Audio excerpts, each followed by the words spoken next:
Obviously, Yeah. there was the night when your whole life changed. So 16 years ago tonight, I went out to a party and ended up not coming home. And it was 7 of us that piled into a 5-seater car. And then I slid into the middle seat because I was the girl and I was the smallest one. And my friend that was sitting to my right, he goes, "Hey, buckle up." So we literally clicked the seatbelt together, and 45 seconds later, we hit the side of a curb and he overcorrected, and we crossed the double yellow lines on the other side, and we went down an embankment and hit a tree head on. And I remember my legs were just feeling so heavy, and I was trying to push into them. And he goes, "Push into your legs and I'll pull you up," because the car was at like a tilt. And I said, "I can't." And he said, "Why?" And I said, "I can't feel my legs."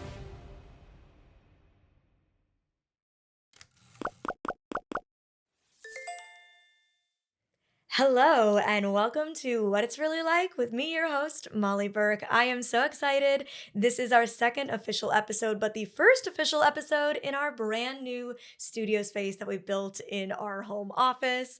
I am obsessed with it, and I am obsessed with our guest today, Miss Chelsie Hill. Thank you for coming in. Thank you for having me. I'm so excited. I'm honored to be your first guest. Yay. I'm going to start with a really softball question. Keep it Okay. really easy for you. Who is Chelsie Hill? I guess there's like 2 different versions that people see. Chelsie Hill is a dancer, an entrepreneur. I run a nonprofit now. But then behind the scenes, I'm a mom and I live a very simple life. I like to stay home. But yeah, mostly I'm a wheelchair dancer and I run a wheelchair dance team here in LA. And that's just a little sliver of me, I guess you could say. I don't know how to all encompass put it together. It's hard. Well, we're going to get into all of the nitty-gritties, Let's do not just it. the Yeah. surface level. Let's do it. So we'll get into each of those topics you just hit on. But first, I want to go all the way back to your childhood. Okay. What was your childhood like? What was life like growing up? Well, childhood for me, I started dancing at the age of 3 and I started competing nationally and regionally when I was 5 years old. I was on Monterey Stars, which was a stars organization, obviously up in Monterey. And my parents, we lived in Seaside and then we moved to Pacific Grove. And then my parents got a divorce when I was about 14, 15 years old. My childhood growing up was amazing. My dad and I always had like such a strong bond, and same with my mom and I. And growing up, I don't think actually a lot of people know this, but growing up, I lived in a full remodel almost my entire life. So my dad was obsessed with remodeling our entire house. So I lived in a remodel at my dad's, and then I would go over to my mom's. So like it's split the week half and half, and yeah, I danced on the high school dance team, and I loved growing up in a very small town of Pacific Grove. It's one of the best things I look back on. What kind of dance did you do? I did competitive dance, but then I also did lyrical, hip hop, contemporary, and then in high school I did pom, which was really fun. So we would perform for like at the um, football games. We would do pom, so kind of like cheer, but it wasn't cheer. We had a cheer team, but then we had our dance team, and then I performed. At all the basketball games, but my favorite, I would say, was definitely hip hop. That has always been my favorite. And then my second favorite is lyrical contemporary. Oh, lyrical contemporary was what I loved Yeah. watching. I also grew up dancing. I started So dancing when I amazing. was like 3 or 4, and I did ballet, jazz, tap. I tried hip hop, and I was not cool enough to hang. I think also because I was low vision, Mm. it moved fast. Yes. So it's like visually hard for me to keep Okay. up with compared to the slower dance. Mm. Equally, I hated ballet though, Yes. I because couldn't do ballet. no, I it was couldn't. like I had to do it because I Yes. also competed very briefly. And to compete, my school made us do ballet for foundation, Yes, makes sense. and I hated it. I Yes. wanted the like in between, not too fast, not too slow, Yes. but watching contemporary and lyrical, though I never danced it myself, I was always like, that is just such beauty and Yeah, art on it the is. stage. I did tap for about 2 years, but I just couldn't get into it. And then, like you said, like for me, ballet, I just couldn't get into it. I would like want to fall asleep. I just couldn't do it. But it is a good foundational, thing to learn. For me growing up dancing, I had my disability the whole time. So I was legally blind the whole time I was learning how to dance. And I actually quit dance before I lost the majority of my vision. Mhm. But you were a non disabled dancer. You grew up in a non disabled body. Mhm. And then life changed. Yeah. So, what were your teen years like leading up to your accident? Um, so I grew up in a small town in Pacific Grove, and I had these 6 best friends that we did everything and anything together. And we were all inseparable. From some of us we met in elementary school, and then we met all the other girls in middle school, and that carried on through high school. And growing up in a small town, I didn't realize how amazing it was until I left, and how blessed I was to be able to walk from one side of, town to the next. And I had the best childhood growing up because my group of girls were just very supportive and really protected each other. And still to this day, a lot of us still talk, and a few of us are still really, really close. But my childhood and my teen years were a lot of fun, and I honestly wouldn't trade it for the world. What kind of teen were you? Like I feel like I went through a lot of eras in my teen years. I went through like my super angsty, like emotional, Hmm. depressed, angry teen in my like early teens, kind of like 14, 15 when I Hmm. had just lost my vision. Hmm. And then like 16, 17, I went through my party girl era where I Hmm. was like, screw it. I might be disabled, but I'm just like you and I'll Yep. go hard and like I'll show you that Yep. I'm normal still. And then I went through my like 18, 19, 20 was like my boho hippie, I'm gonna save the world era. Like I Okay. had my Yep. different phases. What were your phases? Oh man. I would say there was a phase of like the Panic at the Disco phase where like a few of my friends really like listened to Panic at the Disco. I think I really didn't have different phases growing up. I think I just kind of stayed, I don't know, steady and was always into the same things.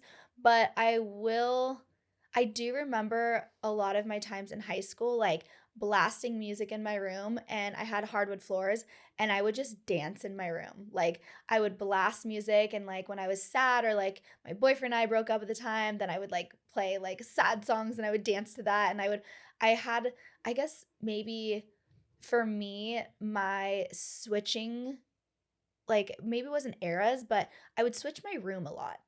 Like a lot. Like I would always switch up my room and move things around, and it would be at like, 10 o'clock at night.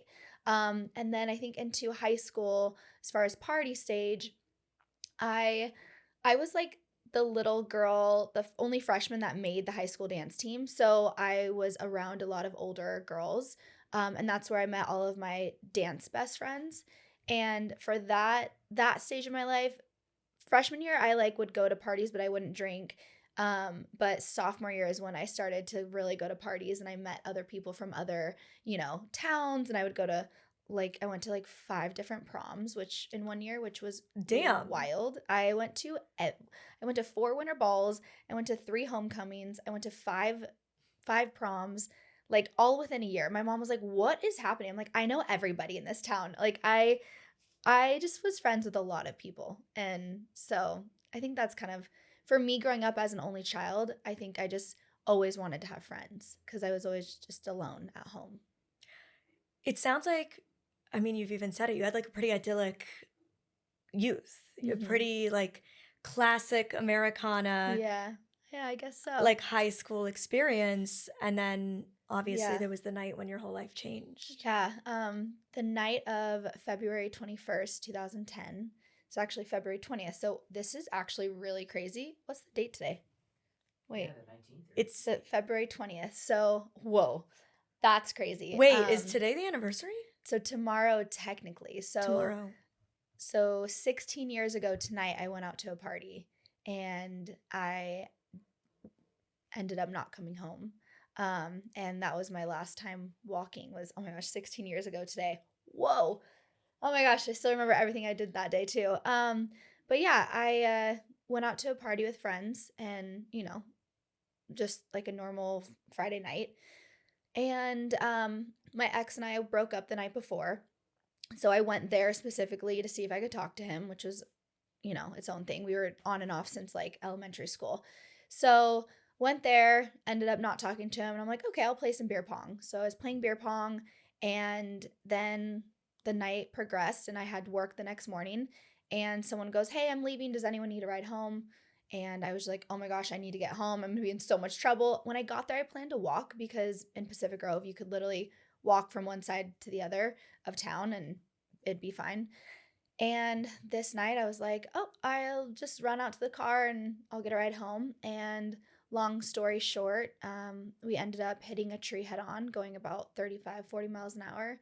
And my back broke instantly. And I don't visually remember anything, but I do remember the different feelings I went through, of feeling like I was stuck, like I couldn't move my legs and they were stuck somewhere. And I remember like reaching up and reaching behind me trying to grab someone because the car was at a tilt down a hill. And it was actually my ex that came around to try and pull me out of the car. And yeah, so that was 16 years ago today, which is crazy. And so it was like 3 a.m. that it happened on February 21st. So yeah, Can you crazy. walk me through that day, like your last day? You said you remember it so clearly, your last day Yeah. of walking. Um, I remember we were doing a kind of garage sale vibe at our high school to raise money for our dance team so we could go to competition. And so what we would do is we would all like pick a bunch of items from our house and then bring it to the high school to do like a big garage sale. So we did that morning. And then I remember getting home and, talking to my best friend and being like, I really want to go see, my ex and, see what he's doing tonight. And I was like, I'm not going to drink tonight because if he calls me, then I want to be able to pick him up and I would take my mom's car. So I was planning all that out. And then my friend was like, "Oh, let's hang out at my house." So it was just a very chill, nothing crazy night. And then I ended up not driving that night, obviously. Um, my mom wanted to go out and see her friends and go out dancing. My mom loves to dance. And so she was like, "I need the car tonight, but like let me know if you need me to come pick you up." And so, yeah, it just was a really easy, chill day and it's just interesting to think about all the things that lead up to that moment, and I think a lot of people around me had a lot of guilt, like my mom was like, I should have just let you take the car. And my best friend Karina, before I went to that second house, like she was like, why didn't you call me? I told you to call me if you needed a ride. So it's a lot of things that happened that day that just kind of, you know, I guess pointed to what was ending up happening. I don't know. I always say that I came to the realization that it wasn't just me who went blind. Mm-hmm.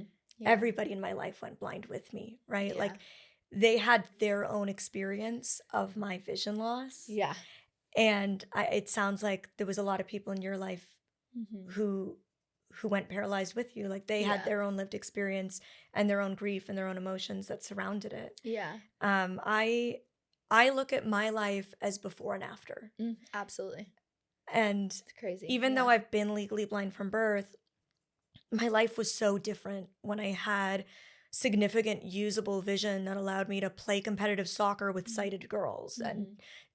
competitive dance with sighted Yeah. girls and like live being able to read and write in print and see colors and faces to being entirely reliant on my sense of hearing and touch Mm-hmm. and only being able to do adaptive activities. Mm-hmm. And so I really do like see this world at 14 that's like split in half. Yeah. And I imagine yours is like that day 16 Yeah. years ago and the day after. Yeah. And there's two different versions of Chelsie.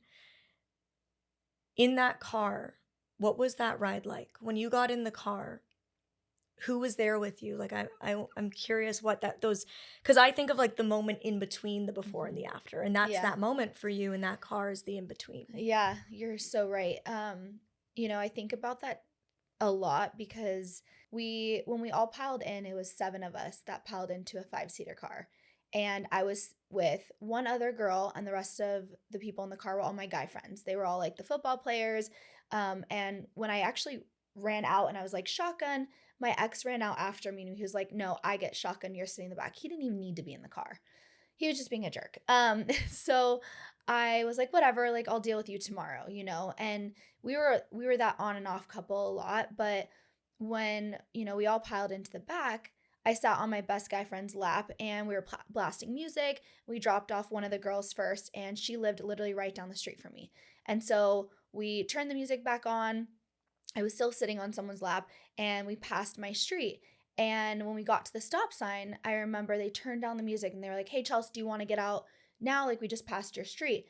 And I had been drinking and I was like, no, it's okay. You can drop me off on the way back into town. Like, it's fine. No worries. And in my brain, I was thinking, well, maybe if I just take the ride with them, maybe my ex will change his mind and maybe he'll talk to me.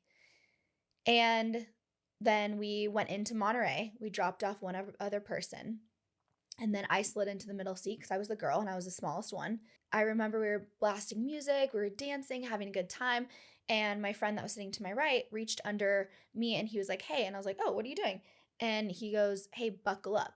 And right before that, the driver had taken a turn and I like fell onto his lap or onto his shoulder. And he was like, hey, buckle up. So we literally clicked the seatbelt together and about 30-45 seconds later, I remember going down this like hill and it was in Skyline Forest, which is a very dark wooded forest area. And I remember feeling the bumps like on the road. So it was kind of like a caution, slow down. I remember seeing a yellow flashing light that said like turn coming up, slow down. And on the right side, there was a curb. And we were dancing, having a good time. And then all of a sudden, we hit the side of a curb. It was like he just drove right over the curb. And it kind of was a curve that went down and around. And we hit the side of the curb. And then he tried to get off the curb and he overcorrected. And we crossed the double yellow lines on the other side. And we went down an embankment and hit a tree head on. And I just remember like I remember laughing and having a good time and then like falling onto my friend's shoulder again and then sitting up and then just seeing a tree and then it went black.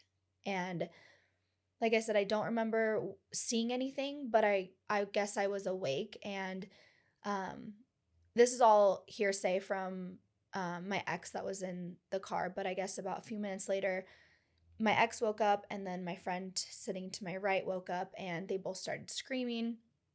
The driver didn't wake up. My ex came around to get to me. My friend sitting next to me, he ended up having internal bleeding. And so he ran out of the car and ran up the hill. And he was like looking for cars to like go inside and like lay down because he said he was like really cold. And then my ex came to get me. And I guess when he woke me up, I was just screaming in pain and saying like, my stomach, ow, the seatbelt, it hurts, it hurts. And I don't remember any of this, but I do remember like reaching around and trying to like pull and sit up. And I remember my legs were just feeling so heavy and I was trying to push into them. And he goes, push into your legs and I'll pull you up because the car was at like a tilt down a hill. And he was like, push your legs and I'll pull you up. And he pulled on me and he was like, push into your legs. And I said, I can't. And he said, why? And I said, I can't feel my legs. And then from what a bystander said is once he was pulling on me, he said that he saw him drop me.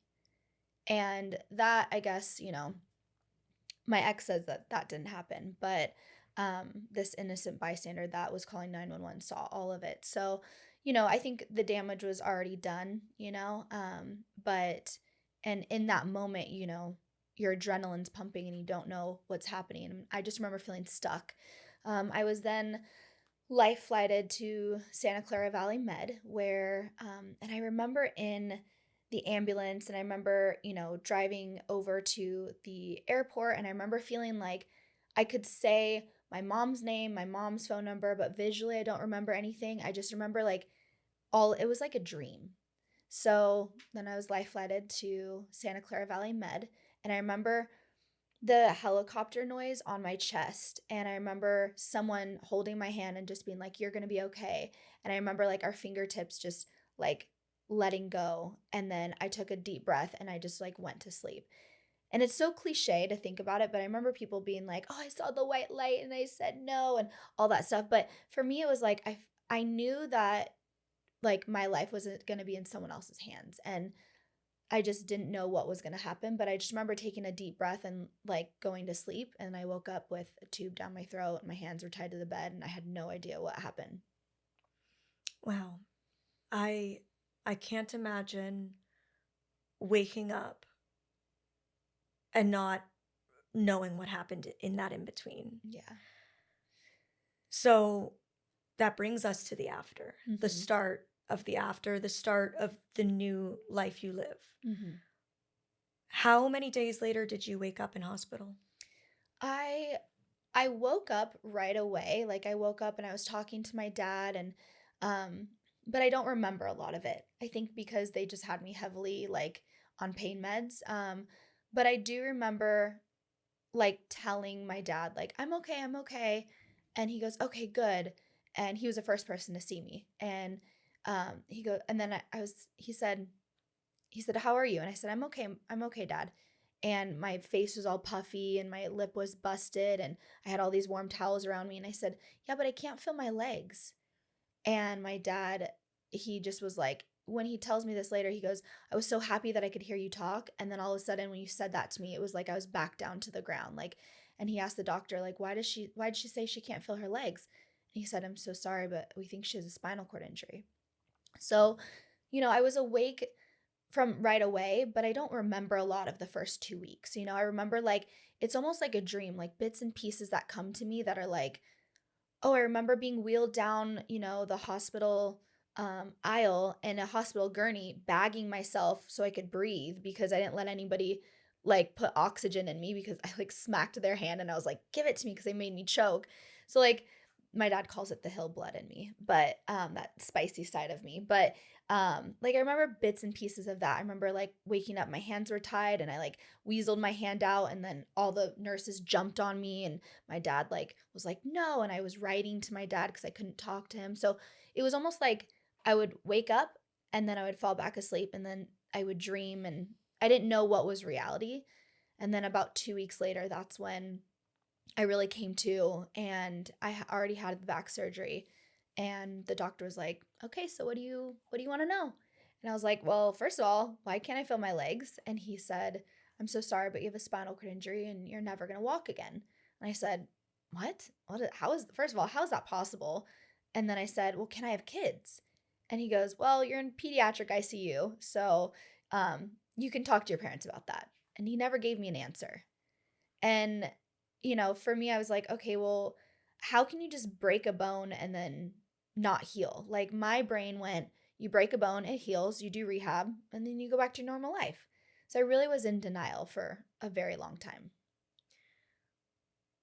When you got that news, had you known anyone that was paralyzed? Did you know anything about disability? Because, like you said, you're a bit naive. You think you break a Yeah. bone, it heals, and you grew up in a small town. So I'm hmm wondering, like, had you had any previous exposure to what disability really looks like? Absolutely not.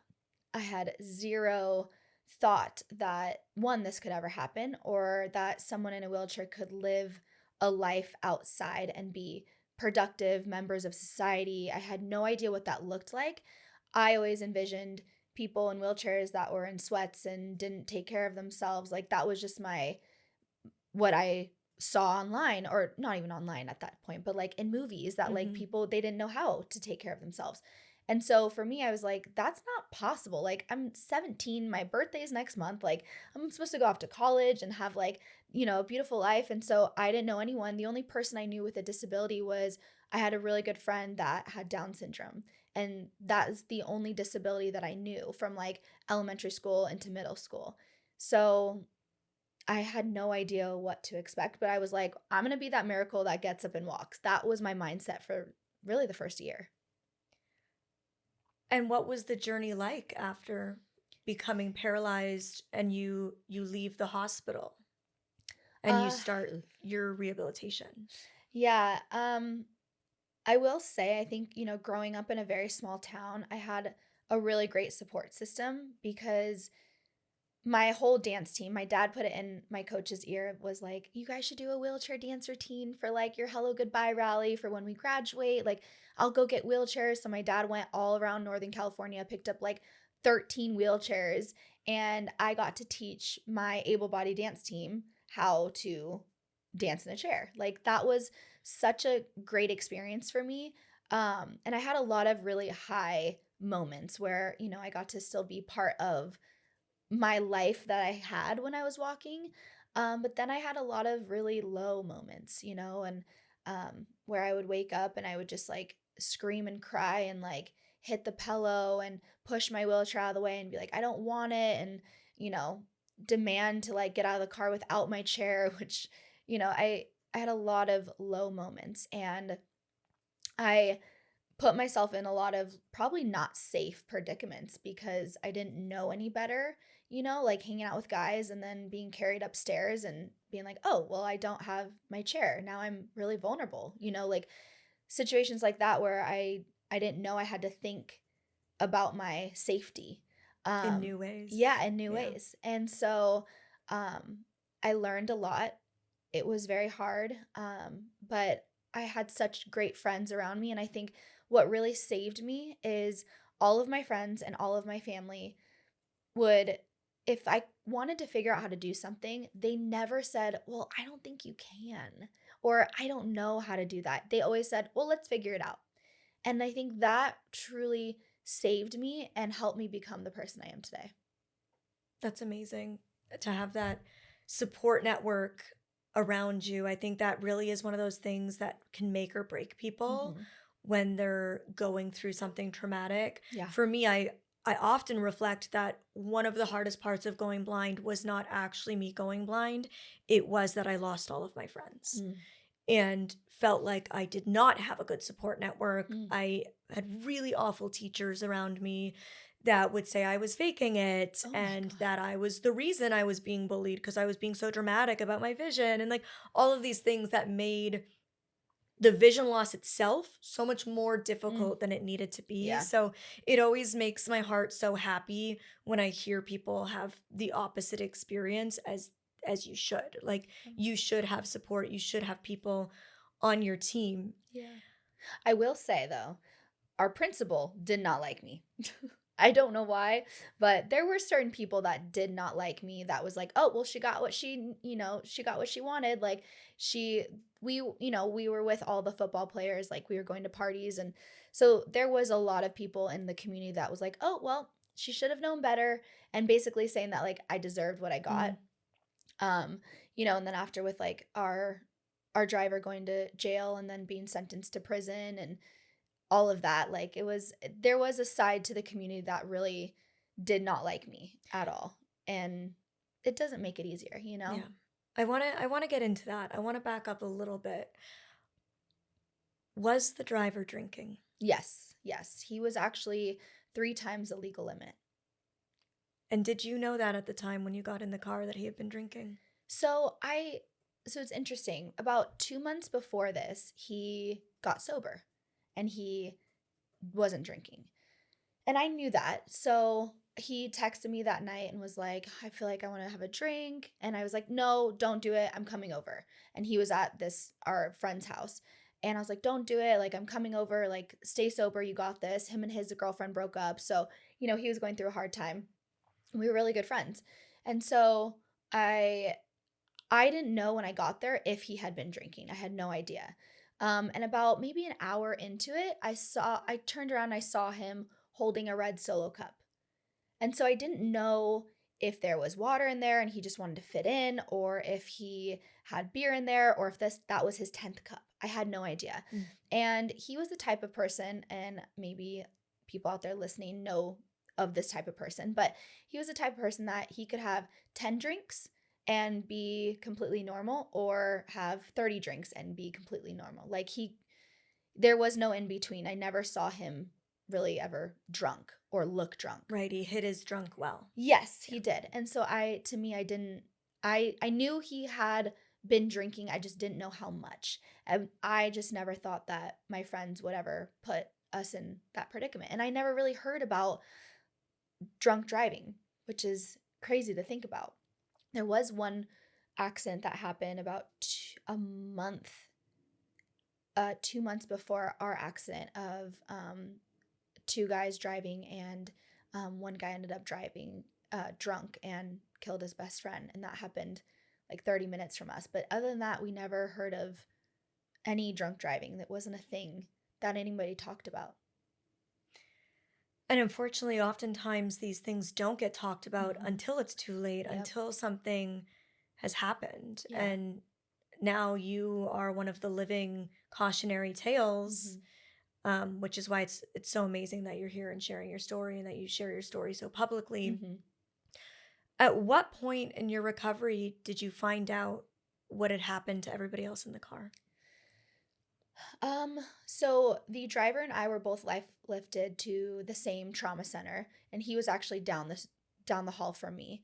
And I didn't know he was there at all. He got released like the next morning.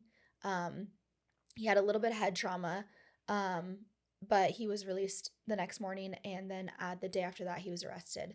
The guy that was sitting to my right, he was airlifted to Stanford Hospital, and he was out about a week later. He had internal bleeding, but he came to visit me about maybe a week or two later. I can't remember.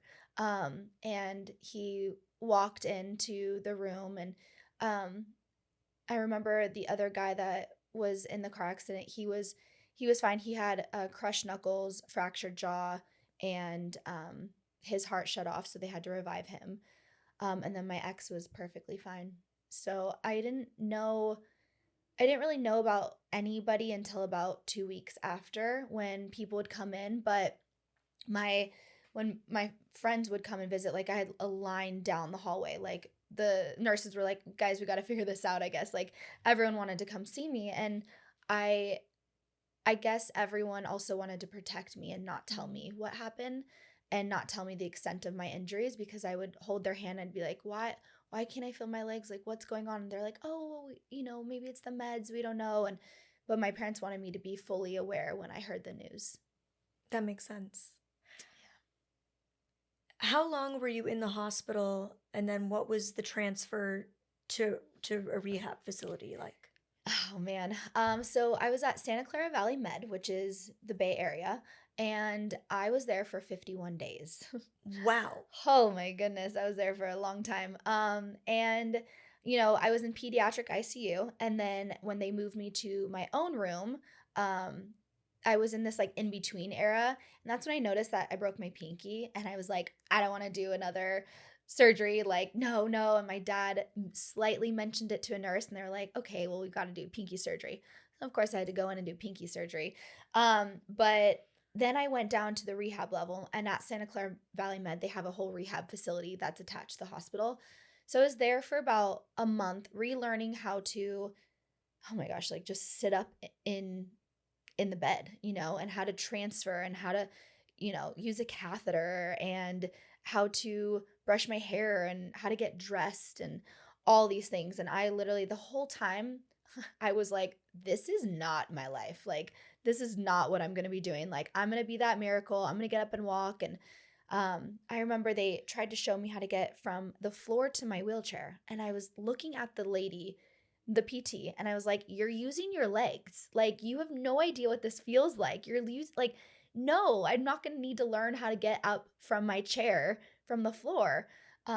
So it was a lot of denial, Mm. a lot of denial. And yeah, I think that was like the hardest part, is realizing that I was going to go home to a home that I walked in that was not accessible for me. And I was going to have to relearn how to do my entire life, I mean, Yeah. in a different experience, but like being able to just going home to a home that you experienced in a different way, that was Mm. completely different. Like, yeah. I relate to that because I remember when my parents sold the house. Mm. That was the last house I ever saw in. Oh, That was really hard for me. yeah. It had been 2 years Ooh, since I chills. lost my vision. Mm. And they had to sell it, and we had to move to a new home, and I was so devastated. Mhm. And I don't even know if like I fully understood why I was so devastated, but I kept saying like I am going to cuff my arm like with Yeah. um Yeah, handcuffs, yeah. handcuffs to the kitchen pillar, and I'm Yeah. not leaving this house. Well, it makes sense because that's what your comfort, that's what you saw, and that's, like, what you experienced.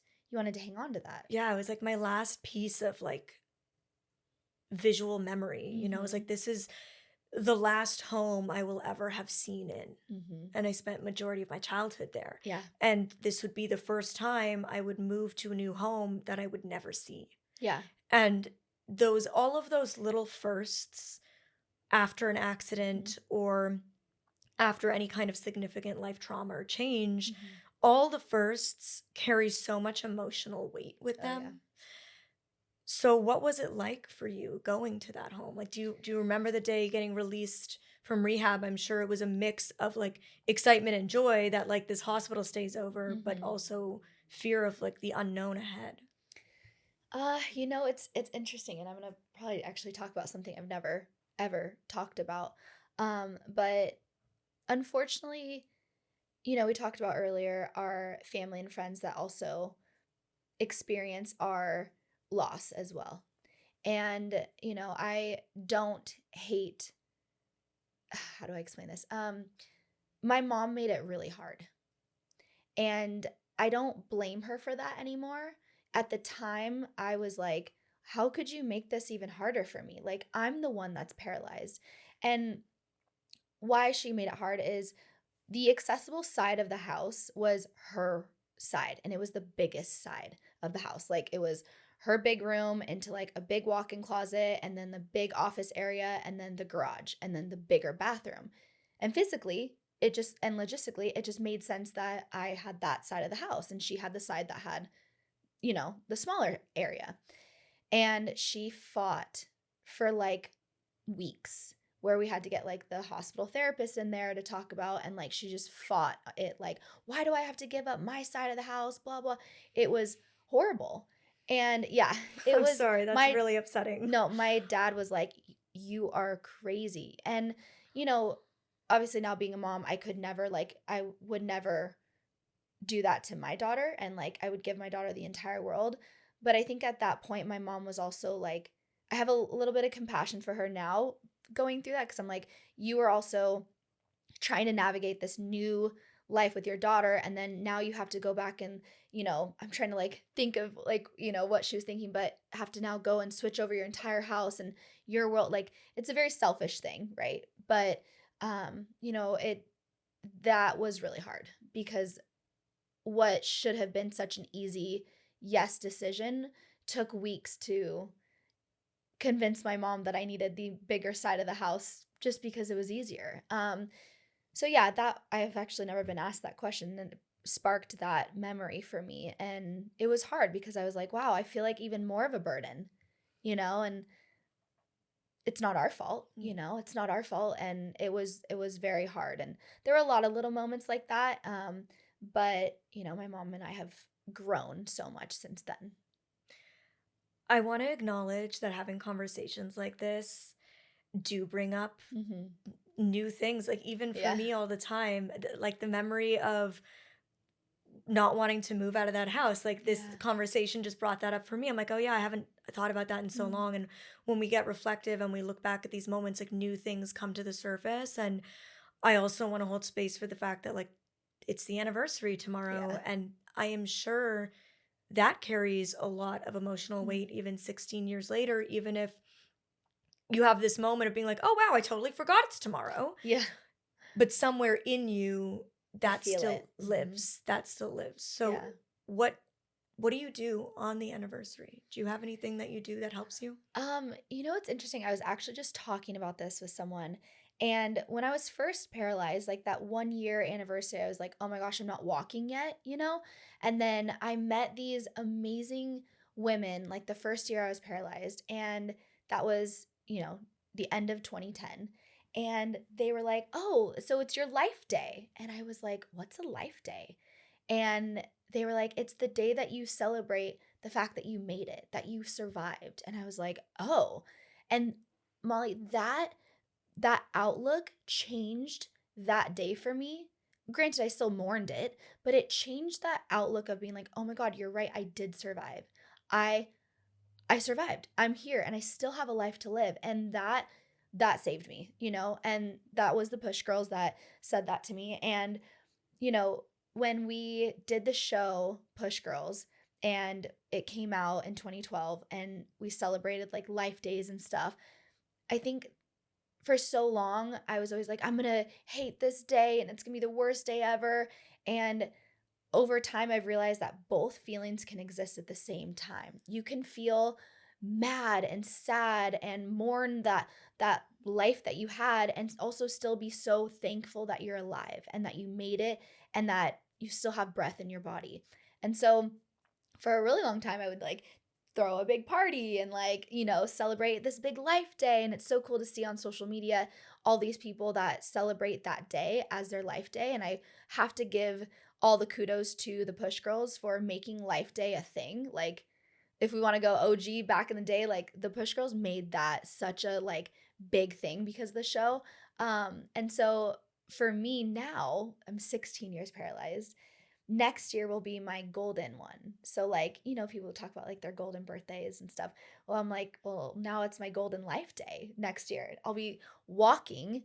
I've walked 17 years and now I'll be paralyzed 17 years, which is going to be wild. I'm going to throw a Yeah. big golden life day party. I have to. I'm looking But forward to yes, it. I have to. But yeah, I don't know. Now I just kind of like have dinner and I just kind of look at old videos and stuff. So yeah. I love that mental shift from grieving and mourning and it being a devastating day to it being about celebrating Mhm. and rejoicing that you've lived and that you have this new life, and it might look Yeah. different, but it can still be beautiful. And for me, so much of my healing also looked like making the choice Mhm. to change my mind, Yeah.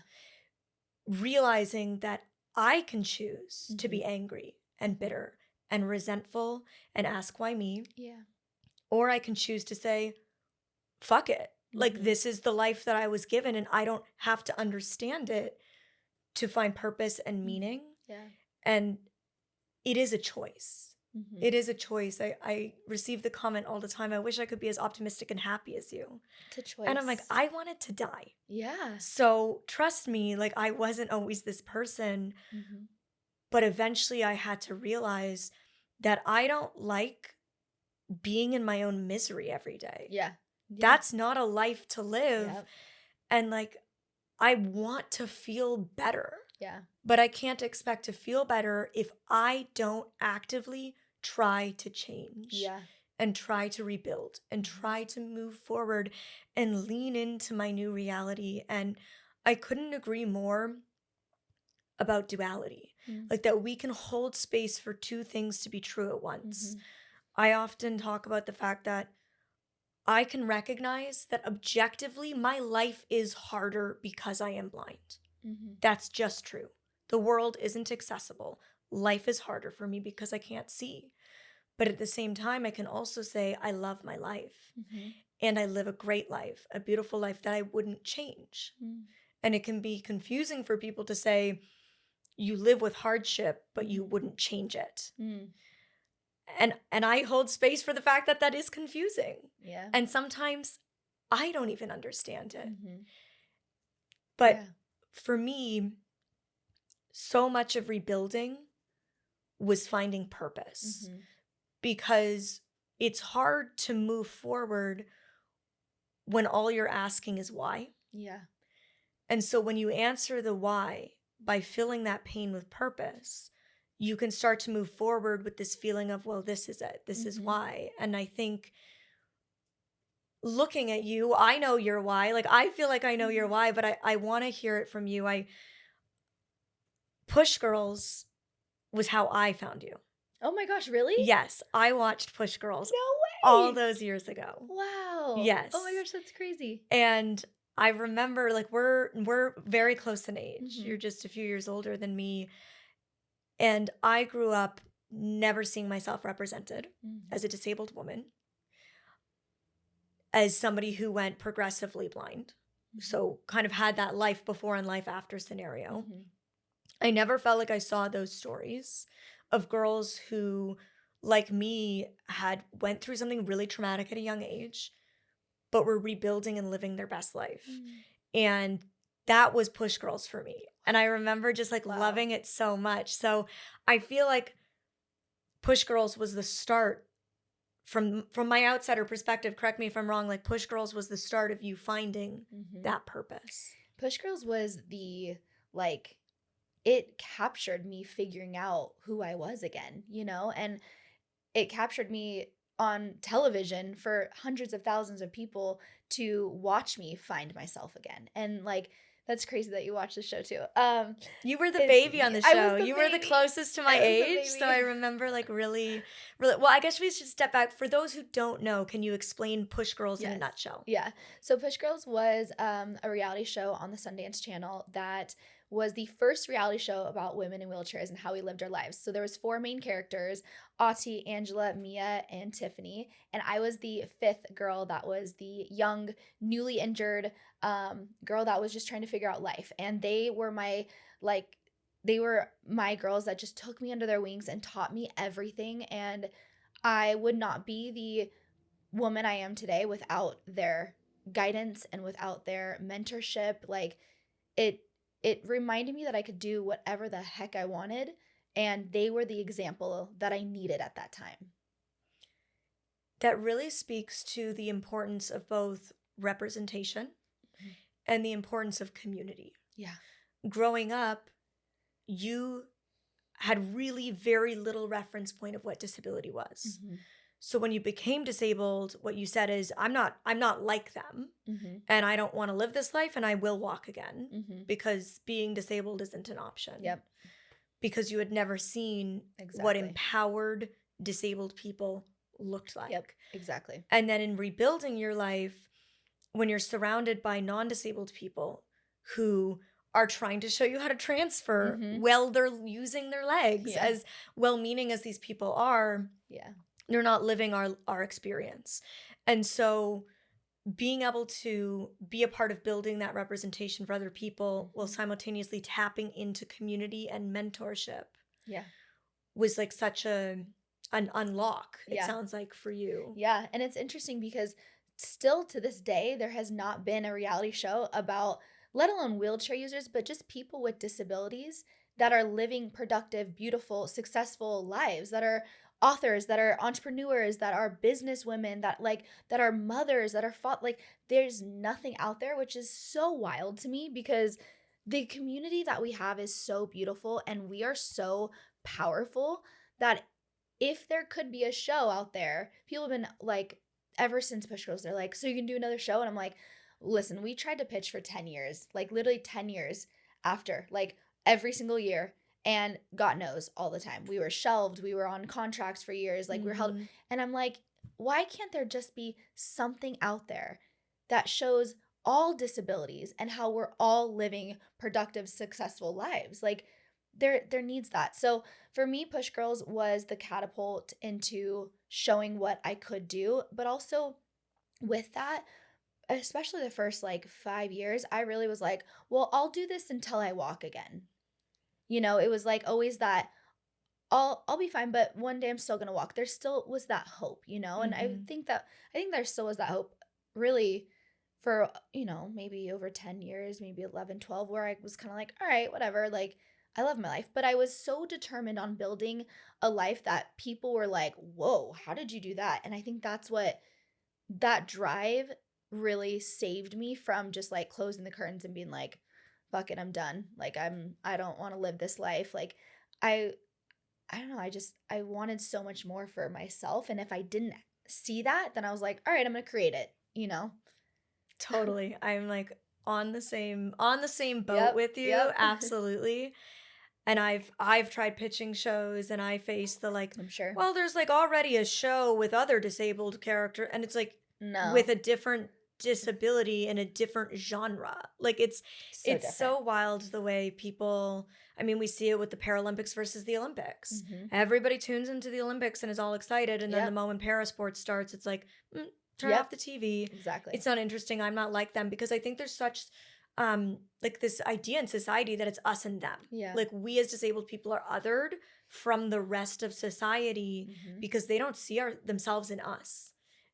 But And you were them. yeah, and they can join the disability community at any time, you know? People always say that, and I'm like, that's so true, you know? So it's wild to me that, like, even with the Olympics and Paralympics, I'm like, why can't we have a welcoming ceremony that's bringing the two together? Both. Like, and I didn't realize Exactly. that until I was in Paris performing for the Paralympic opening ceremony, where I was like, wait, why didn't they just put them all together? Where we're celebrating the games for everyone, I you love know? that idea. I don't know why they don't do that. Why does it have to be so separate, Exactly. you know? Because And it then, continues the stigma of like othering yeah. us and putting us in a separate And being box. disconnected when like we are all human. Why don't we all do a opening ceremony and a closing ceremony all together? Because you're opening that chapter and closing the chapter of the games. Like, Yes. yeah, yeah, so interesting to me. I also really resonate with you talking about spending years still while building this beautiful life, still wanting to walk. Mm-hmm. I grew up with the expectation that I would be cured. Mm. My whole life, I was the face of a charity from the time I was diagnosed. Mm. I was the face of a charity fundraising to cure my disease. And my family and I were told things like, in 10 years, she'll be cured, Mm. which would have been Yeah. before I went blind. And then I went blind. And they were literally no closer Yeah. than they were when I was diagnosed. Yep. And so that brought like all of this other grief along with it because my whole life I'd kind of been You had hope. promised Yeah. this and I had this hope. And for a long time, for many, many, many years, I held on to that hope. Mhm. And I was like, okay, yes, I'll adapt, I'll pivot, I'll rebuild. But Yeah. like, I'm still going to fundraise for a cure. I'm Yeah. still going to fight to see again Mhm. because that's really how I'll live a good life. Yep. And at a certain point in my journey to recovery, I had to let that go Mm-hmm.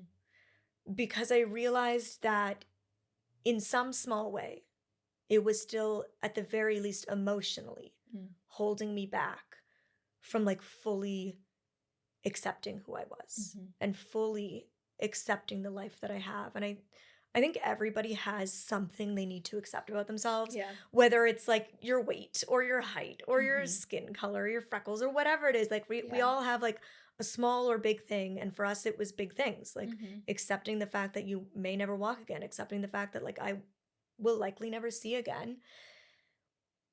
Have you gotten to that place of acceptance? And if so, how did you get there?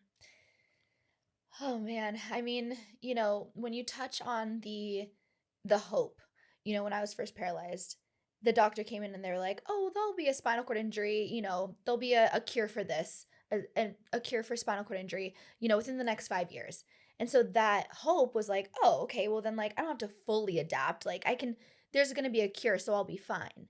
And so I think that gives this like false narrative that, you know, I think two feelings for me can exist where I'm like, I think it's so great that we're fundraising for a cure. I think that's so amazing. But I think with that, we also need to make sure that while we are still disabled, that we are living a productive, beautiful life, that we're getting the equipment we need. Like, I think both can need to be just as important, you know, because Mm-hmm. I've been, you know, I remember when Ati told me when I first met her and she was like, "Oh yeah, they said that there'd be a cure within 5 years I was injured." And I was like, "Oh my god, that was 15 years ago and now you're at, you know, so that was to me I was like, "Wait, there's not a cure yet?" And then I think I can't remember like really what year it was where I was like, "Okay, this is my life." But I think it was something that was like more of a gradual. I don't think it was like a light switch that was like, bing, I'm fine. Like, I don't care if I walk again. I think I still hold that hope in my heart that like there is a cure one day in my lifetime. I hope that there is for, you know, all the future people that are disabled and become injured from accidents and stuff. I really hope that that cure is available. I hope I get to witness it in my lifetime, even if I'm not a candidate, because there's so many things that go into it. Like, will your knees straighten fully? Does your ankles fully like flex? Can your muscles take it? Are your bones healthy? Like for me physically, there's so much that my body has to be able to do probably in order to even like walk again. So I think, I went to Germany and I did stem cell. And that was interesting because I thought that I would at least get something back and I didn't. And I spent a crap ton of money on this like false hope that it would be one time and done. Even if I got bladder function back, I'd be like, that was worth it. I didn't get anything back. And And I'm sure so, when that happens, it resurfaces new grief oh yeah. because you built up this hope of like, I had to accept that there probably wasn't a cure, but now I'm being given this like nugget Yeah. of hope. I take it and I'm let down all over again. Yeah. And that to me was like, that roller coaster was just a lot. And I think at my 10-year anniversary, was the same time my husband, now he asked me to marry him. So I think at that point I was like, okay, you know what? Like, I built an amazing career. I have an amazing company. I have a man who loves me the way I am. I don't have to change. Like, I think right around that 10-year mark, I was like, you know what? I'm good. I'm good. I did everything I said I was going to do without the use of my legs. Like I did it. And so I think it was maybe around that 10-year mark where I was like, all right, this is my life. And today still to this day, if someone was like, here, take this pill, you're going to walk again, I don't know what I would do. I really don't. I don't know what I would do. There's times where I'm like, I wouldn't take it. And there's times where I'd be like, yeah, I'd love to feel the sand between my toes. Like I think I have that feeling of both feelings can exist, Yeah, back to that duality. Yeah. That roller coaster you talked about is kind of the reason I had to walk away because you're constantly being served like this new trial is happening and oh stem cell and oh this chip and oh these only to find out like oh but you wouldn't qualify for XYZ Yeah, reason exactly. and I think when the general public hears the word cure and then hears disabled Yeah. people like you and me say I don't know that I would take it or They're probably it's like, very confusing yeah. because what they do picture Mhm. is one surgery or one shot or Yeah. one pill and 20/20 vision, Exactly. walking, feeling, sensation, everything's back. Why wouldn't you want that? But Yeah. that's such a misconception. Doctors and scientists will tell you that's not what they're going for. They're going for minimal improvement of functionality, Exactly. minimal improvement of acuity. And for me, I'm like, I don't know that being on the emotional roller coaster of disappointment and Yeah. hope and disappointment and hope serves me well. I Yeah, don't yeah. think that serves my mental health. Yep. So like I needed to walk away and say I don't need that. I don't want that. I can live the best life as a blind woman. And does it mean that I don't have moments still where I'm like, God, I wish I could see. But those moments aren't because I feel like something's wrong with me. It's because I'm angry that something's inaccessible to me. Yeah. And I'm like, well, if we Exactly. just took the same resources that we're pouring into cures. Exactly. And that's like my anger at cure culture and the medical model. I am never out here advocating, and I feel like people will get misconstrued sometimes when I talk about being anti-medical model and pro-social model. It's like, I'm not out here being like, we should stop looking. We should Exactly. stop science and research. That's not what I'm saying. What I'm saying is society right now says that's the only thing we should be looking for. Yep. For people like you and me, like we deserve to have a fully functional life today without being able to walk and see. And the only reason we don't is because the world is inaccessible, because people haven't cared to make today accessible because they're focusing on making tomorrow walk, tomorrow see, tomorrow hear. And it frustrates me. And so I'm never like, let's stop looking. But I'm like, can we just try also to make today better for those of us living now? Exactly. And I would love to think that there's a future Molly who doesn't have to go blind. Like I want to show the world that you can live a beautiful life after vision loss. But I'm also not here being like, it's great, come join us. Yeah. Right? Like I'm also acknowledging that it comes with hardship and things that it shouldn't have to come with, but it does. And so I understand wanting a cure. I was there. I understand wanting research for the future generations so that they don't have to go through the trauma that I went through or that you went through, that they could be in a car crash and go to the hospital and get the injection right away and heal, right? That broken bone heals. But we're not living that life today. And the reality is we're extremely far off of it. We're extremely far off a world where curing paralysis or vision loss looks like 20/20 vision and fully Mhm. walking. Yeah. So when society thinks of it like that, I think it's incredibly damaging. And what I mostly have a gripe with is the way that we fundraise for these cures is often by pitying our Mhm. existence. Mhm. And when all you're seeing is the narrative around your lived experience being pitied by everyone Mm. and talked about as the ultimate worst existence, it's really damn hard to develop self esteem and confidence and believe that you can rebuild. And I Mhm. think that there's probably newly diagnosed people, newly injured people, earlier in their stage of disability, who listen to you and I and think we're crazy, Probably. who don't understand. Yeah. And I get it because I was that person Same. once. Same. And I get that like I had to go through a very long road of unlearning and relearning and Mhm. acceptance and rebuilding and seeing this new way of thinking to get here. And when I made my first video years ago about this topic, people came for me. There was Really? people who were like almost angry at me. And you know what's funny? It was a lot of sighted people, Oh like my gosh. non-disabled people. And I was like, girl, this isn't even about you. Go away. Oh my gosh. But what's been incredible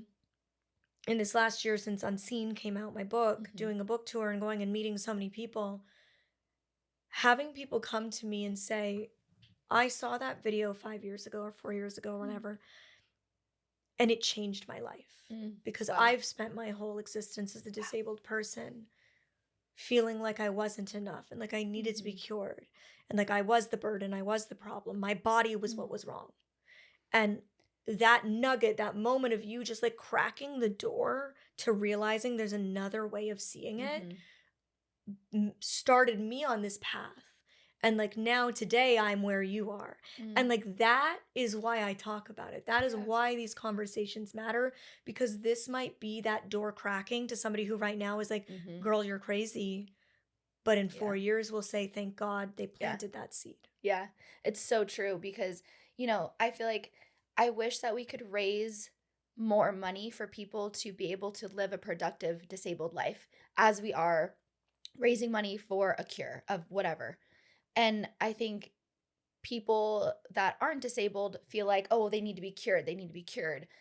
And they don't realize, but okay, until that cure comes, we still have to live. There still has to be, someone might need a ramp van. Someone might need, glasses where they can be like the meta glasses that we Mhm. have. Like people still need a wheelchair. They still need a shower chair. Like, And why can't beyond we? that, people like the fact that things like adaptive equipment to Mm-hmm. play sports is never covered by No. insurance. So, like my friends who are amputee skiers or Yeah. runners have to buy out of pocket a leg that allows them to do that Mm-hmm. separate from their daily leg.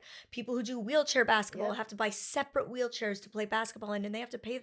That should be covered. They should. That Yeah. should be funded. There should be ways that disabled people don't just get what they need to function, Mm-hmm. to baseline function, Yeah. but get what they need to live fully, to Yep. live with joy. Mm-hmm. The fact that our joy Exactly.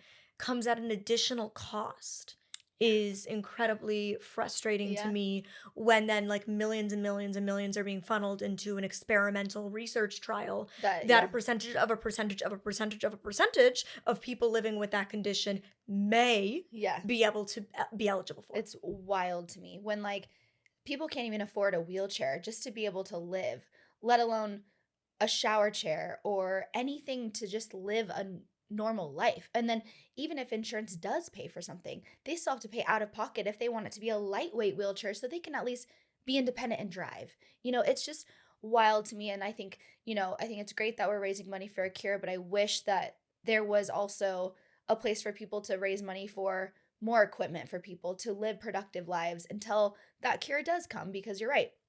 It's a very small percentage of a chance that cure may happen in our lifetime. I pray that it, happens in our lifetime for both, but it's just very interesting and a lot of people watching are probably going to think that we're crazy and that's okay because in a few years they'll probably think the same way. There's so many misconceptions when it comes to disability. There's so much unknown. Mhm. I mean, for example, many people don't know about the nuance of like different wheelchairs, what they can do, Mhm. that you do have to pay out of pocket for all these different additions. And I think a major misconception about blindness is that it just means you see black. A major misconception about paralysis is that our legs just don't work.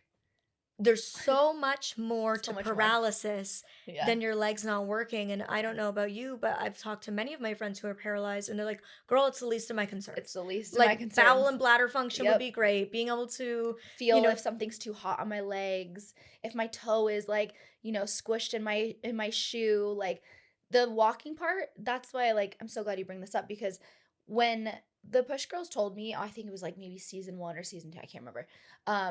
Two of them were like, "Oh, I wouldn't take a pill if I could walk again." I'm like, "What?" Like that's wild to me. But and what they said to me is like after off camera, they're like, it's not about walking. There's so much more that I wish I could fix and treat in my life around my paralysis, like bowel and bladder, like the feeling, sensation, like all those things, like build bone density. And I'm like, wow, that's so true. Like if I could just be able to feel if my toe is squished, that would be amazing. Like if I could just feel when I had to go to the bathroom, that would I boom, I'd be fine. I don't have to walk. Like if I could just, so there's so much more to paralysis than just sitting in a wheelchair that people do not know at all. what would you say is the hardest part of your day as a paralyzed woman? Um, oh man. I would say the hardest part of my day is prepping for the day. I think like making sure that, if I need to shower or do any bathroom stuff, like that I think is the hardest part for me because once I'm in my chair, I never really ever transfer to like a couch or anything. Like I'm up in my chair until I literally go to sleep. Like so I think just getting ready for the day I think is the hardest. I think cuz I can get my chair in and out of the car, like that's no problem. I think the pain that I feel like if I tear something in my shoulder, it's a Mm. 6-month recovery. I dealt with that last year. But if there was one thing that I could other than like walking, if there was one thing that I could cure, I would say the bowel and bladder. That is, I know a lot of spinal cord injuries are gonna be like, yep, that one's it, because that's you don't want to have accidents. You don't want to have to like time yourself what and how much you're drinking and all of that. And accidents do happen. Like they do. They just do, no matter how long you've been paralyzed. And so I think that's the biggest thing for me. That's the hardest to deal with is the bathroom situation. Still, and I'm, 16 years injured. Prepping for your day is the hardest thing. And you do a lot in your day. You're a wife, you're a mother, you're an entrepreneur. Tell me about the Rollettes. So the Rollettes are this oh man, it's crazy. It changes all the time. But when I first started it, I started the Rollettes wheelchair dance team because back then it was called Team Hot Wheels back in 2012. And I started it because That's cute. I really like thanks. that. Then I got a cease and assist and I was Oh, like, okay, never mind. ew, not Yeah. fun. But I started this idea of the team because I wanted to find other girls that were like me. I was living in Monterey, so I didn't know anybody in, Northern California. And so it was second season of Push Girls and I was like, okay, I want to do my own thing, like I want to start my own team. And then it's grown into a wheelchair dance team, which has had so many amazing women like come and go from the team, which is so great. But with that, we started an experience. So for me, it started purely because I would bring these girls in and I would like, message them on social media and be like, do you want to come hang out with me in my hometown? And then that weekend we would get together was just a girls' weekend that was like everyone coming together, everyone's in wheelchairs, and we could laugh about things, we could cry about things, and we just all got it. We didn't have to talk about our disability, but we just all felt so quote unquote normal, like we didn't see Mm. each other as different. We were like, oh my gosh, we both went through traumatic experiences and we have this underlining connection. Like it was so special. And so that's what started this idea of the Rollettes experience, which is what it's called today. So we have our wheelchair dance team, which is separate, which is Rollettes. And then our nonprofit now, as of last year, is Rollettes Experience, which is our Women's Empowerment Weekend for women and children with disabilities. So that basically just started because I wanted to find more people and more friends. And, to this day, it continues because of the attendees and the stories that I get to hear. I have these moments every now and then where like I realize that everybody else around me is living a totally different existence of life. Like Mm, their reality and lived experience day to day is so wildly different from my own. mm, But I feel normal mhm. because I've been doing this life for so long now that I just feel Yeah. normal. So I don't think about it. And then I have these moments and I'm like, oh, right. Like everybody else is doing these daily Mm, tasks so differently to myself. And mm, when I am around other blind people, it is that moment of like, mm. oh, now I'm the normal one. Yeah. Like this is what everybody else feels every day Yeah. is like the people around them are just like them Mhm. when I'm used to the people around me being nothing like me. Mm, And I've adapted to that and like that's become my normal, but truly like especially after vision loss. Like when mhm. I would go to these retreats every once a month and it was a weekend long Oh, cool. and it would be with other blind teens and they would be themed weekends, different Wow. topics. And my favorite thing about it would be getting there on a Friday night. And all the only way I can explain it is it was like a sigh. Mm, Like my body would just sigh because it could take down mhm, all of these shields mm, that I had to put up every day to get through the world mm, in a world that didn't understand me. mm, And when I would get to be around those people, I would get to make jokes that they could relate to. mhm, And we would literally just like bitch about sighted people mhm. and like bitch about the sighted world and inaccessibility and screen readers and like all this stuff that there was nobody in my life that I could be like, Mm. ugh, screen readers, am I right? You know, like so Yeah, frustrated like when you they get on yeah. an inaccessible website. Nobody else gets that. They don't get that. Mm, They click, click, click. Oh, here's the website. mm, Like to be around those people where you finally get to feel mm, like the normal one is such a special moment mhm. as a disabled person. And the fact that you've been able to build that space for other people to get that value is Thank incredible. you. And to be able to go from being a competitive dancer your whole life to being paralyzed, I'm sure there was a moment in there where you thought, I'm never going to dance again. Not Mhm, just walk, but I'm never going to dance again. To then take that step and start dancing and rediscovering what is movement in this new body mhm. and then to empower others through that is like such an incredible story arc, such an Thank you. incredible journey. What Thanks. was that moment like of like first realizing I can dance again in this new way and then Mhm. to go to being the head of a dance squad empowering other girls to do the same? It's interesting. Like I said, I always was in denial. So I always was like, well, no matter what, I'm gonna dance. And if however long I'm gonna be in this chair, I'm gonna make it the best I can. And it was actually when I was in the hospital and I was down at the rehab level, my dad walked in holding a laptop and he was like, hey, Chelsea, I want you to watch something. And I was like, okay, what are you gonna show me now? And he sets the laptop on my lap, presses play, and he walks out. And it was this woman dancing on stage with another girl in a wheelchair with Snoop Dogg. And I was like, whoa, that's cool. Like, this girl in a wheelchair is dancing with Snoop Dogg? What? And I watched it, and it was Ati Angel. And I was like, oh my God.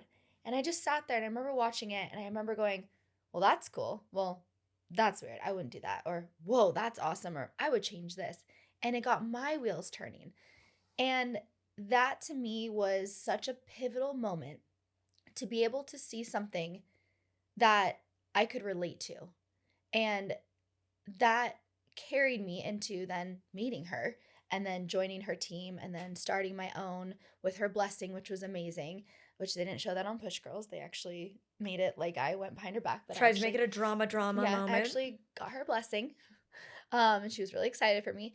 But yeah, and then being able to, I just got addicted. I got addicted to meeting new girls that were like me and bringing them into my world and having them come over and have sleepovers and like I fell in love with like breaking down everyone's chairs and how many girls could we fit in a car with all these wheelchairs, and it just became so fun rolling down Target aisle and having heads turn when they're like one wheelchair, two wheelchair, three wheelchair. Like it was just so cool. And then to be able to move to Los Angeles and live in my own apartment and meet dancers here, that's when I was like, oh my God, what am I doing? And that changed everything for me for a few months where I was like, maybe I shouldn't be dancing in a chair.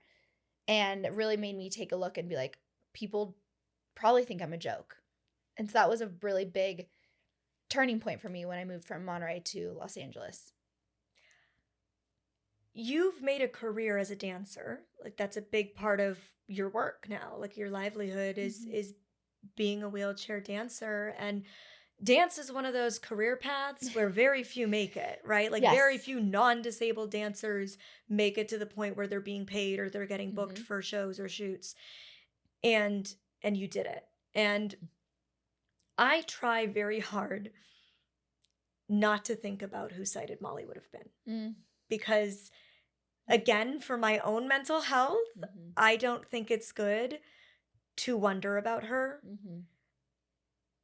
But I grew up dreaming of being in entertainment, Mm. and Blind Molly's doing it. And Yep. entertainment, like dance, is a very hard job to break into. And I often think, you know what? Maybe sighted Molly would have all these other things that Blind Molly doesn't, Mm. but Blind Molly has her dream. Like, I Mhm. have my dream job. I do what I love every day. And it has so much more purpose Mhm. than being a sighted actress could have ever done for me. Mhm. It has so much more meaning.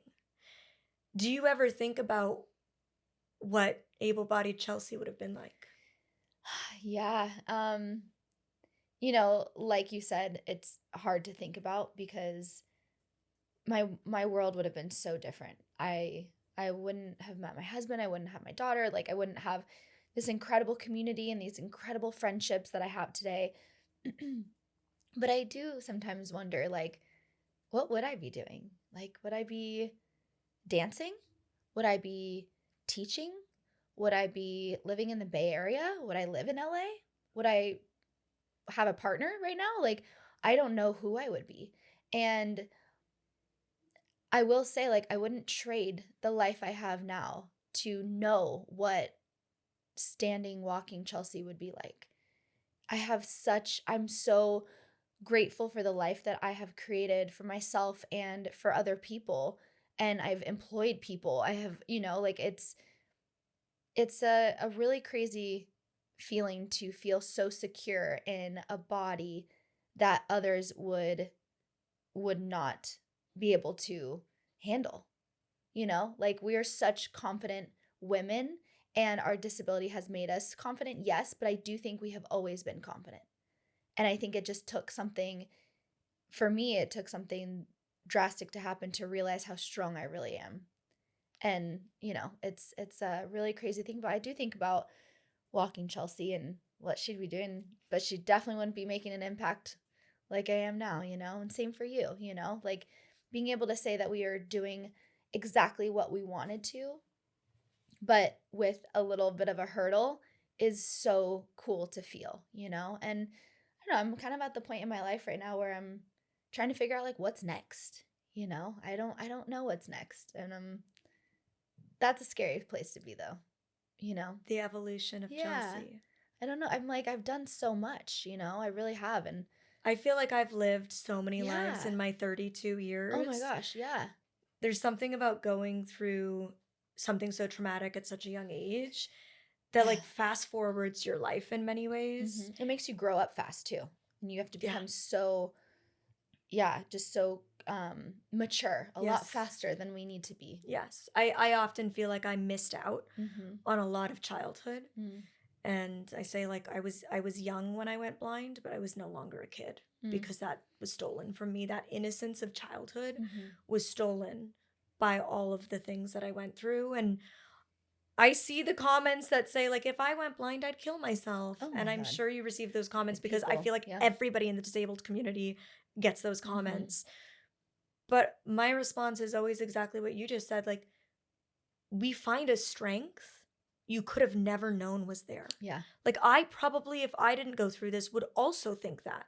Yep. Same. But once you do, you find this strength and this resilience that's just in you, because we as humans are designed to adapt and be flexible and Mhm. change. And as much as we kind of want to resist that Mhm. change, when you lean in, you find so much beauty. And y- able-bodied Chelsea wouldn't live the life she lives today. You said you wouldn't have even met your Yeah. husband. And I think you truly have probably the best Hallmark meet cute Oh my god. in the world. So I want to know about this. I want you to share this story, because dating with a disability is a hot topic, Oh yeah. right? Like, we have all the same challenges as dating without it, and then you add the addition of the All disability, the and it just layers. adds like a whole new wrench in the Mhm. plan. So tell me about dating post injury and then meeting your husband. Ah, man, dating after being paralyzed, it was like I had to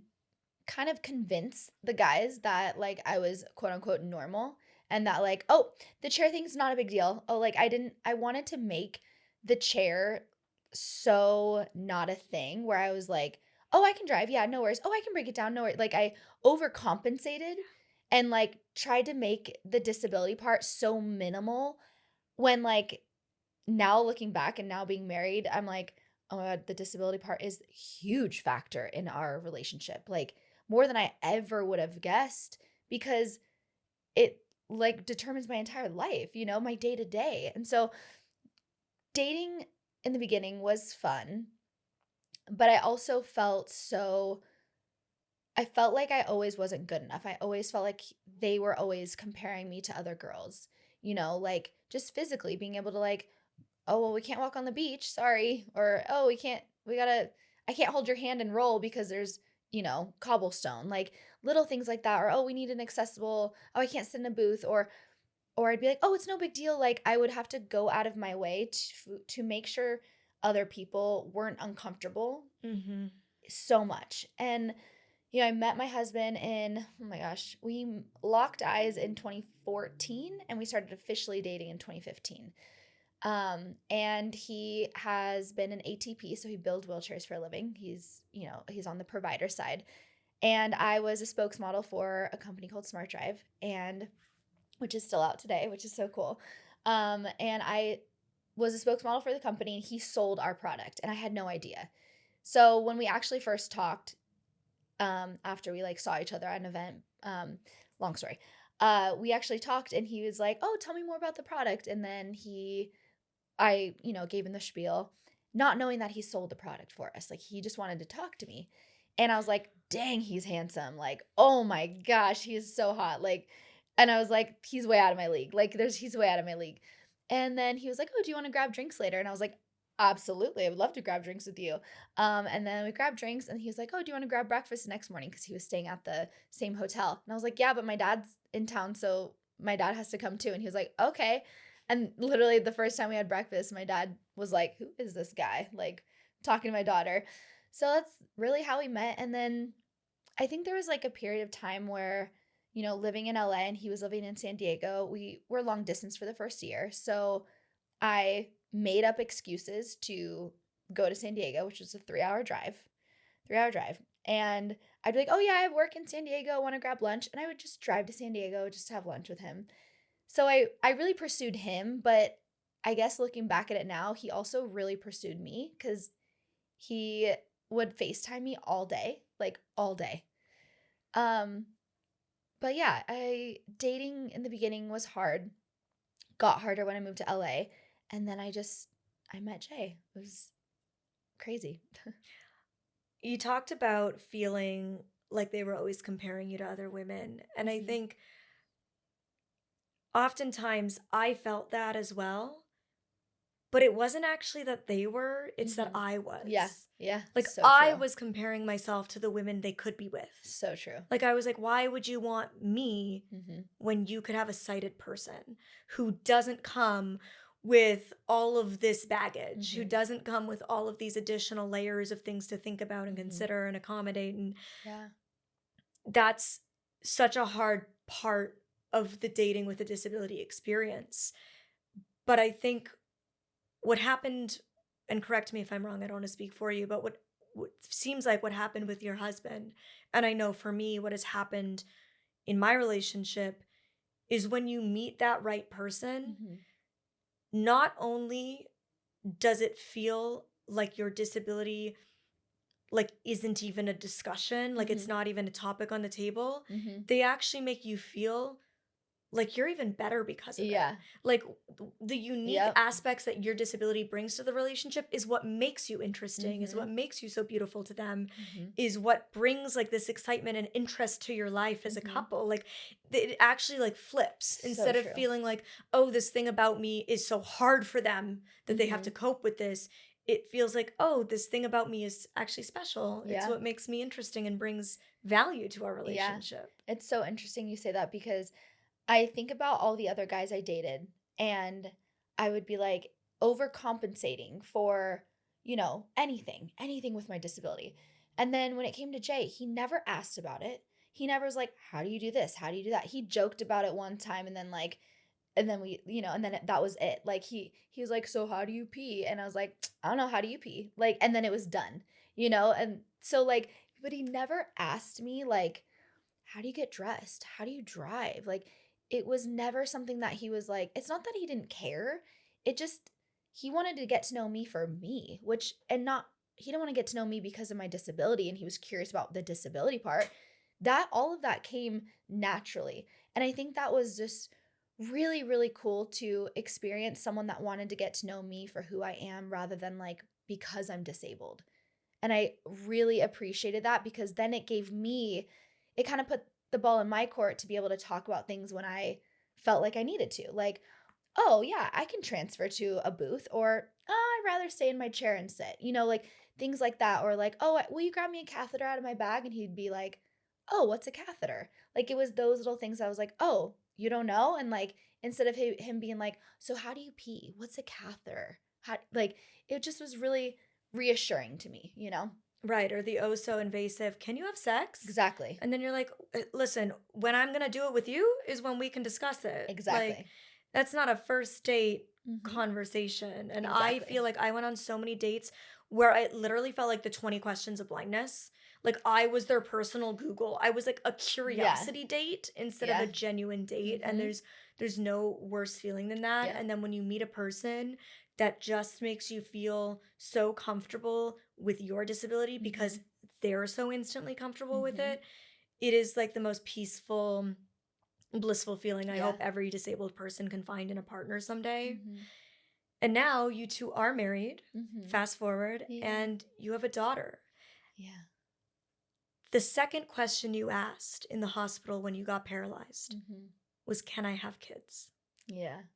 It's So tell me about your crazy. daughter and your pregnancy journey. I think back and I always was like, "Oh, yeah, I'll be a mom one day." Yeah, but it was never like that like that craving of like I want a family. I never thought past like I don't know, like college. Like I didn't know what that was going to look like. And so when we got married, it was like instant. I was like, let's start trying for a baby. Like after we do our honeymoon, let's see what happens. And for him, he never was like, "Can you have kids?" It was he never actually asked me that question like, "Are you able to have kids while being paralyzed?" I think it was more so like, "I don't know, so let's figure it out." But becoming a mom and going through pregnancy here in LA with doctors that have never been with a patient with paralysis was wild. Like I thought I checked all the boxes. I thought I, said all the right things to make sure everyone was comfortable and my pregnancy was amazing. Like I loved being pregnant. I was a little crazy at times, but so is every pregnant You're woman. allowed to be. We're allowed to be. We got lots of rush of emotions. But I for me my birth experience was really traumatic only because it made me feel like I went back to like that moment of being paralyzed again. So like when I was 17, I got in a car accident. I felt like I fell asleep. I woke up and I was paralyzed. And then with this, I did everything I could to give birth naturally, and then my body didn't let me. And then I couldn't get an epidural because I have rods in my back. And then they ended up, long story short, ended up saying, like, well, we have to put you to sleep. And I was put to sleep for the birth of my daughter, which was like never on my, like, never an option. I'd never even thought of that the whole 9 months. And then to find that out while I'm actively in labor was so incredibly hard because it was like I woke up, I fell asleep, I woke up and I was a mom. Like I didn't get to experience that with my husband that we talked about for so long. And so that was really hard for me becoming a mom because then I like literally was coming out of anesthesia and they're like giving me this baby and I'm like shaking, crying because I'm coming out of anesthesia. And then for the first few months, I didn't, I loved on her, but I didn't feel like I had that attachment. It was really hard for me in the beginning to feel like that child over there, that infant is mine because I like being put to sleep and then waking up and becoming a mom like that was psychologically really hard. And I had to like reprocess and like, I don't know, that was the hardest part, I think, of becoming a mom is not being able to experience that in the moment. Something I've come to realize over the last few years of my life is, well, I had thought that I had done the grieving and I had healed. Every new life experience Mhm. as a blind person brings up new feelings. Mhm. So when I moved in with my partner and we started doing life together, it brought up new feelings of grief, Mm. which is so confusing because it's such a joyous occasion and I was so excited and so Mhm. happy and life was so great and it was exactly what I wanted. And yet it's presenting new challenges that I as a blind person had yet to face. Mhm. And your birth story will look different Mhm. than the birth stories you grow up seeing and Yeah. hearing about. Even for your doctors, it Mhm. was a new experience. And so I'm sure with motherhood came new layers of grief or consideration or things that you were like, wow, I thought I had checked all the boxes of rebuilding life as a paralyzed person, Yeah. and now there's new boxes I didn't even Oh yeah. consider. Oh yeah. So what has it been like to kind of navigating motherhood with a now toddler? Oh gosh. The most beautiful and hardest experience I've ever gone through because yes, becoming paralyzed is the hardest thing ever physically and emotionally. But becoming a mom, I had to mourn things that I didn't realize I would have to mourn. Like, oh, I can't just like jump up out of bed and go get her when she's crying. Like, I have to push my body up, I have to move my legs over, and I have to like make sure I don't fall out of my bed getting into my chair to then like put my feet back on the foot plate and then wheel in to get her. Like that, or her running out of a door and me not being able to catch her. Like, I've becoming a mom has been the most amazing experience. And she's the most amazing daughter I could ever ask for. But with that, I also feel like I have mourned what motherhood would have looked like because, or what type of mom I would be. Mm. And I don't think I'm a bad mom. I don't think I'm anything less than, but watching other people hold my child on their hip, even just that was like, oh my God, I can't do that. Like it was this light switch that I was like, oh, or like getting her out of the crib. I had to position, lock my brakes, position my body, put my elbow down so I could get her. Like all the little things that doesn't make me any less than, but it just shifted who I am as a person and what mother I was to my daughter, or am to my daughter.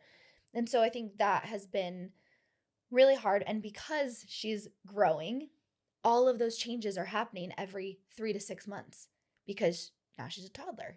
So, like, having an infant is different than having a 6 month old, which is different than having a 1 year old that's starting to walk. Like, it was, but I will say, as hard as it was on me, she doesn't know any different.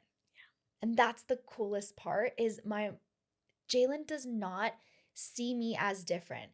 She asked me the other morning, she goes, Mom, can you walk? And it like took my breath away. And I was like, Um, and like before, when I would think about that moment, I'd think about, oh well, I'll be fine. Like I'll just explain to her this, and I just went blank, and I was like, um, and I just panicked, and I was like, well, mommy doesn't walk, but mommy still has a beautiful life. I like didn't know what to say, and she's like, okay. Like she doesn't know any different, and she steps on my toes to climb up on my lap, and she steps on my toes to sit on the potty. Like she just adapts, and I think that's so cool that she's gonna live in her world where she doesn't see anybody different, and that like she's not gonna treat anyone different. And I just love that. I I really believe that the way that we can change society's perspective on disability and narrative is getting to them Mhm. when they're young, Yeah. like right away. And I do think it's so beautiful when I see my disabled friends who are parents thinking about that. That Mhm. like those are the kids who grow up around not just their disabled parent, but oftentimes the friends who are Mhm. often also disabled. And like Mhm. that to them, that world is normal Yeah. and they don't have those judgments or those preconceived notions. And hopefully she'll get to bring her friends home to your Mhm. house and Yeah. it'll be normalized to them. And like Yeah. all of that brings me so much joy and so much hope. And Mhm. we've talked a lot about a lot of different topics Yeah. in this conversation. Mhm. All the ways you introduced who is Chelsea Hill, I feel like we've hit on them all. Yeah. And so now it's time for me to ask the awkward question. Oh This is my something I do gosh. with my guests where Okay. I've spent my career trying to answer the awkward questions that people always want to know about blindness but never want to ask. Okay. Oh Because I my never gosh. want people to wonder and not know. So I'm going to ask you a question that I Okay. think a lot of people listening to this story are curious about, but would feel like it's too taboo to ask you. Okay. I'm nervous. Oh my goodness. What's the question? Do you forgive the man who caused the crash that paralyzed you? Mm. Yes, I do. Um, I actually forgave him as soon as I woke up because there's a lot of factors that actually a lot of people don't ask me this question. So I appreciate you asking me it. And to me, it's not a hard thing to talk about because he was my friend and he didn't mean to do this. And I chose to get into the car. And I actually, after he was in jail and I got out of, the hospital, he was sentenced to 7 years and 4 months in prison. And I spoke at that sentencing asking for him to not go to prison. And a lot of people actually don't know this. If you look me up, you'll find it. But I spoke at it and we lost. And he was sentenced to 7 years and 4 months in prison at the Vacaville State Prison, I think it was. Um, and in that time, there was people in my community that like hated me because he went to prison, which it wasn't my fault. Like, and there was a lot of that. And we wrote letters to each other for years. And, there was letters where I was angry with him. And I was like, I can't do this and I can't do that. And I'm spending all this money to go to rehab to try and walk in. But then there were letters that was like, I'm so sorry you're there. I'm so sorry you're in prison. Like, I wish I could change that. And then I got a call that said that he was up for a new trial because something happened. And I was like, I'll be there. And I spoke at it, and it was about 3 years later. So he spent 3 years in prison. And I spoke at it and I said, look, he's not going to do any good sitting in prison at 18 years old. What he needs is to be able to get out and share his story and share his mistakes with other kids and other people that are out there partying and let them know the reality of what can happen if you drink and drive. And I said, that is going to do so much more for society than keeping him locked up behind bars. It's not going to make me walk again. It's not going to make any of this go away.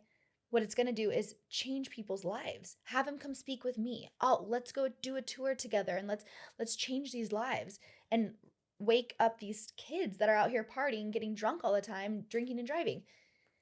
And in that sentencing, I remember the judge looked at me and he said, if it wasn't for you, Miss Hill, sitting here today, then it wouldn't go this way. And I'm going to release him. And we got him out. And I won. And, my situation is so different than a lot of people that have been paralyzed by drunk drivers. But I just felt like it was the right choice for myself and for him, so he could live a productive life and he could get a second chance, because I got a second chance. I don't think that he did this to me. I think that the way the stars aligned, that's what happened. I chose to stay in the car. I could have gotten out. But keeping him in prison is not going to make me walk again. And I didn't want to take his 20s away from him and him get out and have even a rougher life after, and just be like, oh, well, I didn't get to live any of my 20s, and now I'm just going to be a not a good productive member of society. And I wanted him to at least have that chance. He had a full ride scholarship to Long Beach State for baseball. Like, he was an incredible baseball player. He lost that. So granted, I haven't talked to him in a few years, but I think he's married. I think he has a kid, maybe. I don't know, but I hope he's out there living his best life. And I know that he is sober. But yeah, so I do forgive him. And I forgive myself too. And I think that's like just as big of a question as like, do I forgive myself because I chose to get in that car and I chose to stay in there? So, yeah. I don't think anyone would have judged you if you said no, that you don't forgive him. But I truly believe that forgiveness is the gift you give yourself. Mm-hmm. There was a lot of people who did a lot of really awful things to me when I was going blind. Mm. And I don't hold anything against any of them. And people are often surprised by that as well. And that's why I asked the question, because I know that for me, another aspect of my healing and rebuilding was forgiving. Yeah. And it didn't mean that I needed to go over and knock on their door and say, just so you know, I forgive you. Doesn't make it okay. It doesn't make what they did okay. Exactly.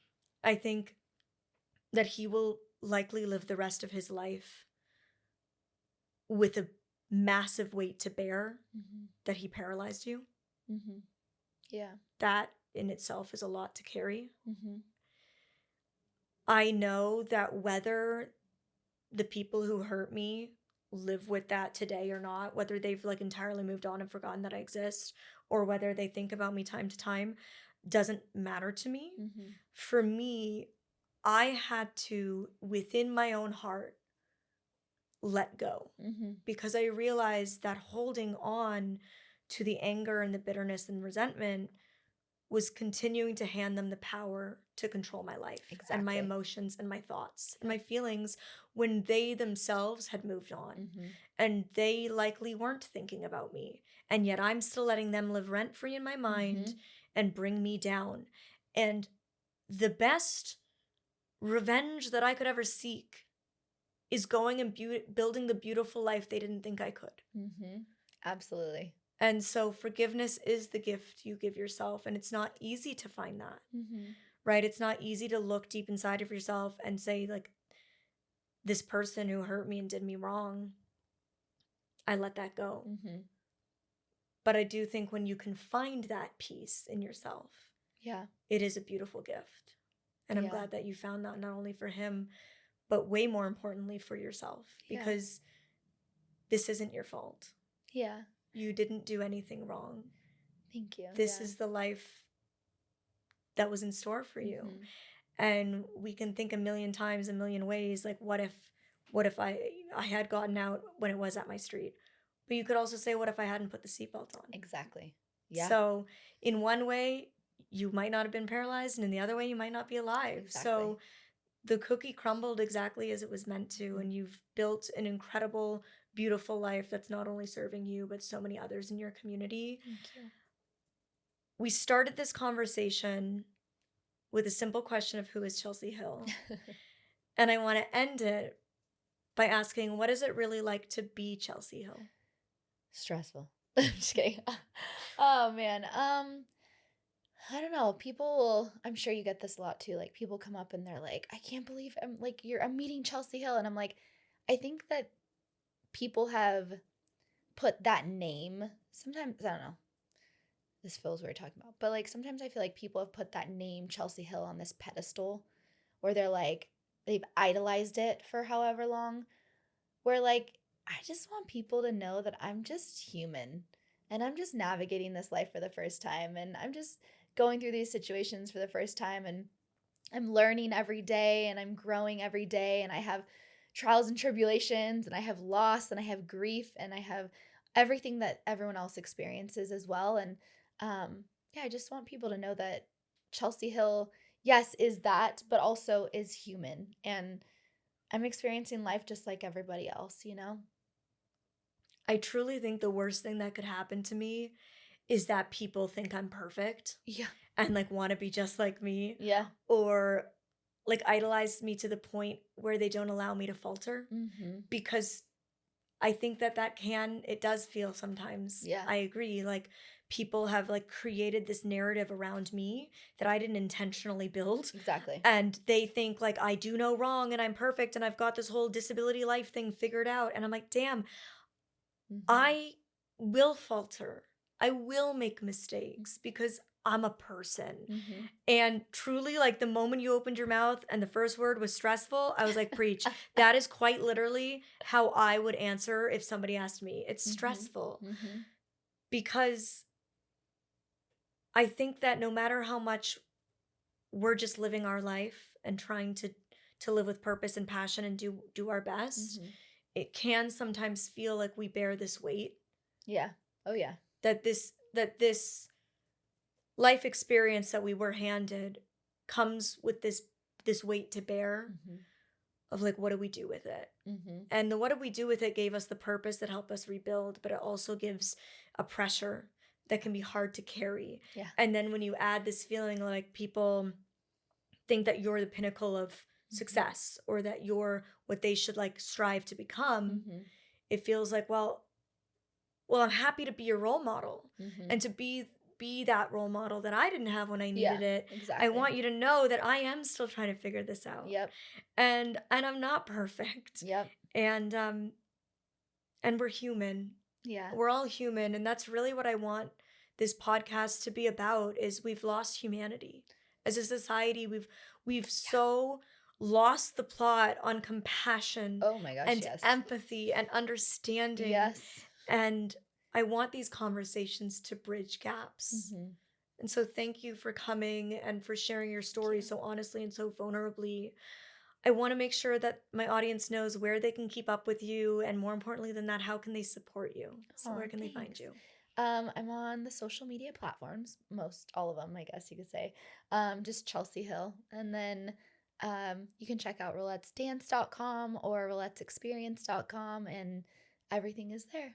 So yeah. And support, donate. We Thanks. need support for the Rollettes experience so that you Yeah. can continue to empower fellow Thank you. women who are new to disability. Thank you. Show Yeah. that they can Thanks for rebuild. having me. This has been so fun. And like, you're such a beautiful human and you just beam so much light. And getting to talk to you is just so amazing because, we see people online and we see, content and stuff. And being able to talk to people like face to face is just so amazing. Have long conversations. It's just so unique these days. So thank you for today. Thank you. This was so special. I loved every part of this Me too. conversation. Me I too. love going in not knowing where the hell it's going to go, and at the end just being like, "Damn, I feel enlightened by the end of this." So I hope the Same. audience feels the same. Thank you so much. And remember, if you're watching this on my YouTube channel, you can also find the show over on Spotify. I'll have everything linked below to follow Chelsea and to learn more about where you can find this podcast. Thank you all so much, and we'll see you next time.